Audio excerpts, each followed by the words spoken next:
Can you imagine a life-size tractor collection? Well, you don't have to imagine any longer. It's right here in your backyard in Avoca, Iowa. I'm here with Jerry Mez, owner of Avoca Implement and Farmall.wmv. Jerry, what sparked you to start collecting tractors? Well, about 40 years ago, my father traded in a couple old F-20 tractors, and he told me, Jerry, you should keep one of these to remember what he used to sell. And it was kind of when I first started, but basically what he used to sell to the farmers. So that kind of started, and since that time it's been a disease gone wild, uncontrolled. How many years have you gone over and looked for these? Well, I've been doing it for about 30 years myself now. What's your favorite one? My favorite tractor is the 1206 down on the end down here. Want to go down closer to Sure. him? Or? Let's get over.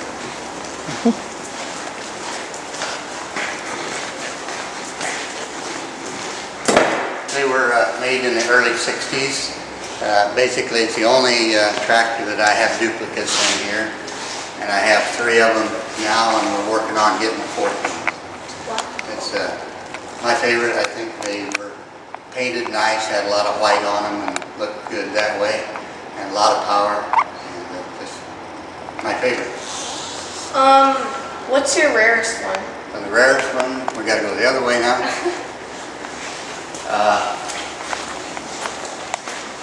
The rarest one here is a 4300, made in 1962. There were only 36 of them made, and there were about 5 or 6 of them left, of which this is one of them. And the had a big 861-inch cubic inch engine in it. Had an automatic transmission, like the cars of today, and it was made in the Huff factory at that time, and it was made on a made-to-order. If you ordered it, they made it. That's the only way you could get it. But 4 or 5 of them left now.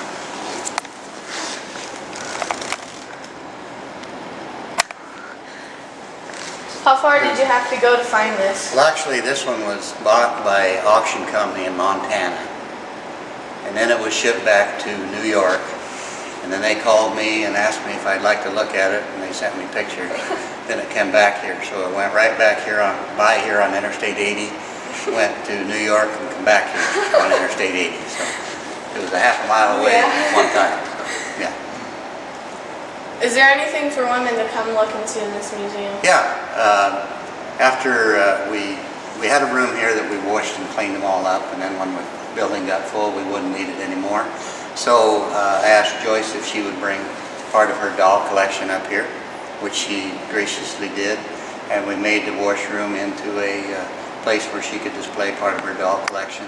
And there's some couches in there that people can sit down on, and rest. So there is something for the ladies to do. We get that question a lot, but there's a lot of literature to read here, and a lot of pictures to look at. There's about 100 framed pictures to look at, and enjoy Joyce's doll collection.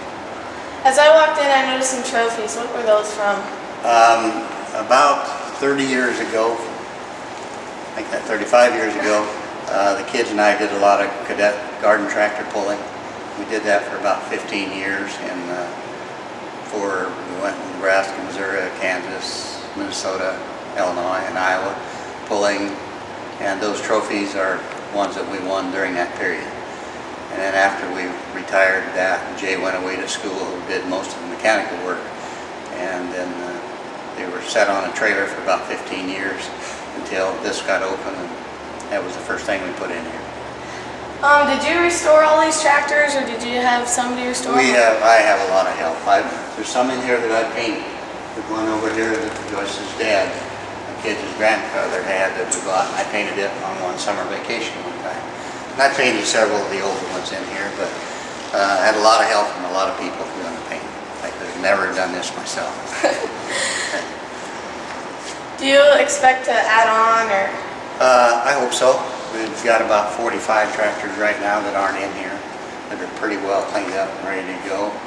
And someday I hope to extend over here to the east and make a hallway through here. That's my dream. Another that went along with this dream. Yeah. We've moved and we're now here in the Tractor's Widow's Lounge, which is home to Joyce's dog collection and many other things. And she's the one that thought of the name for it to be the Tractor Widows Lounge, and I think that means the men can be out and look at the tractors, and the widows would be in the lounge. So.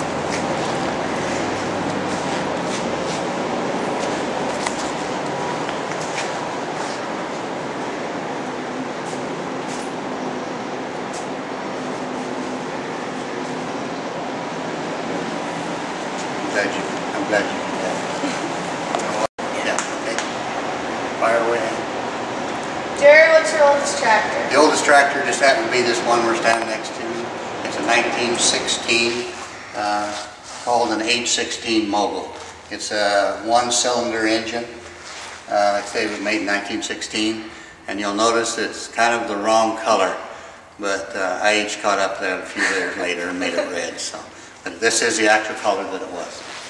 Are you open all year round? No, we're actually open from April 15th till October 15th, or the day or two different makes up a weekend. But we are open during the year if people want special tours, private tours, and so forth.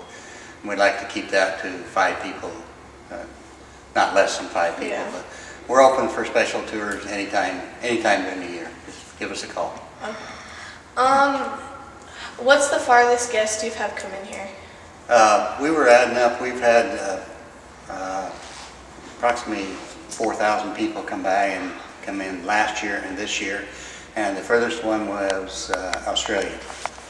Holy moly! And then the next would be Alaska. And then we've had a couple from Europe. So a lot of people come, a lot of dresses. Yep. This has been Osman 2 for HHS News.